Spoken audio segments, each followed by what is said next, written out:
Recap tayo, Disyembre 2024. Yan, nasa Divisoria tayo.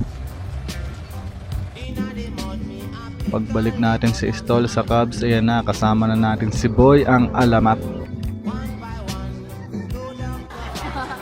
Kain muna tayo kung saan man to. Yan, masakit ata ulo ko dito.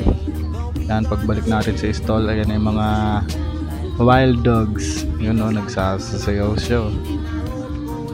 Okay. Yan, meron tayong wallet. Nagtatanong na sila dito kung magkano yung bracelet. Sabi ni Boy, 50 lang yan. Meron tayong pipe na maliliit. Mga anklet, necklace, quintas. Isa lang pala yun. Ayan, meron tayong client. Tatatuan natin ng hindi permanente. Yan, punta tayo sa shop. Naabutan natin sa Macrespo. Nagtitimbang ng malunggay. Oops, sobra. Pagkatapos chillin na lang tayo dito.